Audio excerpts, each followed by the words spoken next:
श्री सत्य साई प्रेम लीला। ओम श्री साई राम। श्री सत्य साई प्रेम लीला 96 years of supreme love। भगवान बाबा कालातीत है। भूत, वर्तमान और भविष्य यह उनके निर्मिति का महत्वपूर्ण हिस्सा है। हर एक मनुष्य प्राणी को जन्म देने वाले वही हैं और उनको संभालने वाले भी वही हैं। आइए सुनते हैं अन्यथा शरणम नास्ति किताब की लेखिका श्रीमती विजया कुमारी के जीवन को स्वामी ने उन्हें दिव्यता की प्रचिति देकर आशीर्वाद प्रदान किया। यह घटना 5 अगस्त 1952 की है। मेरे पिता राधा कन्हैया को पेट की बीमारी थी जिसको डॉक्टर ठीक नहीं कर पाए।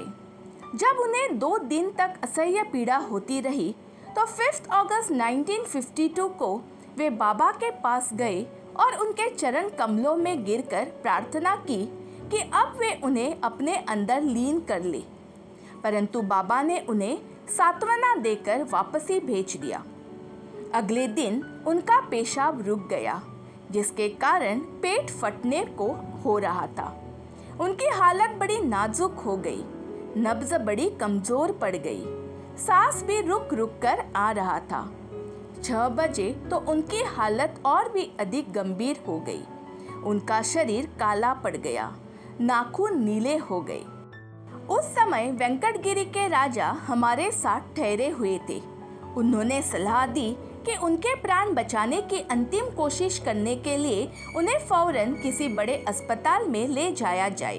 परंतु मेरी माँ ने उनकी एक नहीं मानी। सब कुछ स्वामी की इच्छा पर छोड़कर वह स्वामी के हस्तक्षेप की प्रतीक्षा करने लगी। प्रातः 4 बजे हमारे नज़दीकी रिश्तेदारों ने विलाप करना शुरू कर दिया। वेंकटगिरी के राजा बोले, कम से कम अब तो मरीज को अस्पताल ले चलो। मेरी माँ ने कहा कि स्वामी की अनुमति के बिना हम कुछ नहीं कर सकते। मैंने 3 बार ऊपर जाकर स्वामी को अब उनकी गंभीर हालत की सूचना दी और आने की प्रार्थना की, परंतु स्वामी किसी व्यक्तिगत कार्य में व्यस्त थे। अंत में स्वामी उनके कमरे में आए जहाँ सभी लोग राधा कन्हैया को अंतिम विदाई दे देते दिखाई दिए। कमरे में प्रवेश करते ही स्वामी ने सभी को कमरे से बाहर जाने का आदेश दिया। कुछ क्षण बाद स्वामी ने राजा गारू को अंदर बुलाया। उनके अंदर जाने के बाद हमें बुलाया गया। अंदर क्या हुआ यह किसी को मालूम नहीं, परंतु हम सब ने पिताजी को बिस्तर पर बैठे हुए देखा। मुस्कुराते हुए वे सबसे पूछ रहे थे कि मुझे क्या हुआ था। मेरी माँ की तरफ मुड़कर स्वामी ने उसे वह पिछली बात याद करवाई जब स्वामी ने उसे विश्वास दिलाया था कि उनके पति के प्राण के वो रक्षा करेंगे। स्वामी ने कहा, तुम भूल गई हो, परंतु मैं अपना वचन नहीं भूला।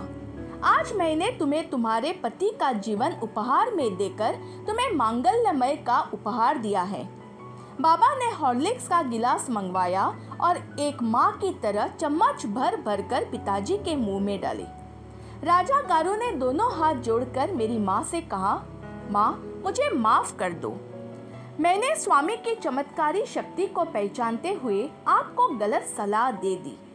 मुझे आप पर और आपके स्वामी के प्रति दृढ़ विश्वास पर गर्व है। बाबा कस्तूरी जी को पहले ही बता चुके थे, उसके बच्चे अभी छोटे हैं। अभी उसने अपनी वसीयत भी नहीं लिखी है। बच्चों की शादियां अभी करनी है, इसलिए मैंने उसे मृत्यु से वापसी लाना ज़रूरी समझा। इस जीवन में जो अतिरिक्त वर्ष मैंने उसे दिए हैं उसके अगले जीवन में से काट लूँगा। समस्त लोका